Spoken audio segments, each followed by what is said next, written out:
ఈ రాష్ట్రంలో ఏదైతే ఇంకా 40-50 రోజుల్లో పూర్తిగా ఈ రాష్ట్రంలో ఎన్నికలు జరగబోతున్నాయి.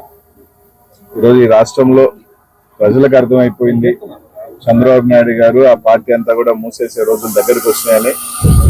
ఈరోజు చంద్రబాబు నాయుడు గారు సత్యమణి భువనేశ్వరి గారి మాటలే ఈ రోజు వాళ్ళ కుటుంబ సభ్యులకు కూడా అర్థమైపోయింది. ఇంకా శాశ్వతంగా కూడా తెలుగుదేశం పార్టీ మూసివేసే పరిస్థితి వచ్చేసింది. చంద్రబాబు నాయుడు గారు ఇంకా ఏజ్ అయిపోయింది, టైం అయిపోయింది. ఆయన కొడుకు చూస్తే ఈరోజు పప్పుగా పనికిరాని తుప్పుగా ఈరోజు మిగిలిపోతా ఉన్నాడు. కాబట్టి కనీసం ఈరోజు నన్నన్నా గెలిపించండి అని దిగే పరిస్థితిలో ఈరోజు తెలుగుదేశం పార్టీ ఉందని చెప్పి ఈరోజు అడుగుతాం.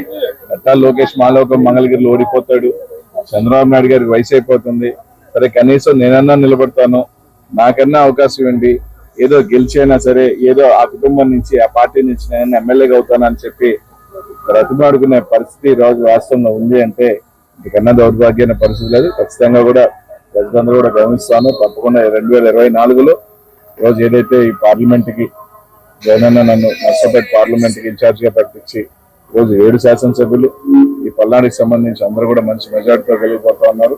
తప్పకుండా కూడా రాష్ట్రంలో కూడా మరోసారి డంక బజాయించిపోతాం. గవర్నమెంట్ అమ్మ కొడుకులు ఇద్దరు కలిసి చైర్లు మత పెట్టేస్తున్నారు. రాజ్యసభలో చైర్లు మత పెట్టేశారు. రాజ్యసభలో ఖాళీ ఏమీ లేదు. అలాగే లోకేష్ వచ్చి ఆయన చైర్లు మత పెట్టేశాడు. ఇవాళ పాపం వారి సతీమణి ఎన్టీ రామారావు గారి కుమార్తె వచ్చి చంద్రబాబు నాయుడు గారిని రెస్ట్ తీసుకోమంటుంది. విన్నారా? ఆమె కుప్పంలో పోటీ చేయటమే కాదు, చంద్రబాబు నాయుడు గారికి రెస్ట్ ఇవ్వండి అని చెప్పి కుప్పంలో చంద్రబాబు నాయుడు గారి కుర్చీ కూడా మూసేశారు. ఇది చాలా స్పష్టమవుతున్నది. నేను ఒకటి మనవి చేస్తా. నిన్నే ఎక్కడో జగన్మోహన్ రెడ్డి గారు చంద్రబాబు నాయుడు గారిని వృద్ధుడు ముసలోడు అన్నా అంట. దానికి ఎంత కోపం వచ్చింది లోకేష్ బాబుకి? కోపం వచ్చి నేను చాలా ఇష్టం వచ్చినట్టుగా మాట్లాడాడు. పాపం భువనేశ్వర్ గారు కూడా ఇవాళ ఏమన్నారు, ఆయన పెద్దవాడు అయిపోయాడు, ఇక రెస్ట్ తీసుకుంటాడు, నేను పోటీ చేస్తాను అన్నారు. అది వాళ్ళ పార్టీ వ్యవహారం, వాళ్ళ కుటుంబ వ్యవహారం. మొత్తం ఇద్దరికి రెస్ట్ ఇచ్చి, ఎవరికి బాబు కొడుకులకి ఇద్దరికి రెస్ట్ ఇచ్చి నందమూరి తారక రామారావు గారు కుమార్తె కుప్పంలో పోటీ చేయమని ఎవరు పోటీ చేసినా శ్రీమద్ రమారమణ గోవిందే. కుప్పంలో ఓడిపోవటం ఖాయం.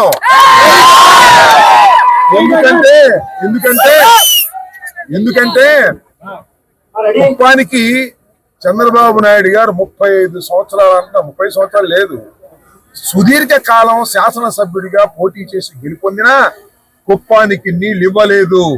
జగన్మోహన్ రెడ్డి గారి ప్రభుత్వంలో త్వరలో నీళ్ళు ఇవ్వబోతున్నాం కుప్పానికి.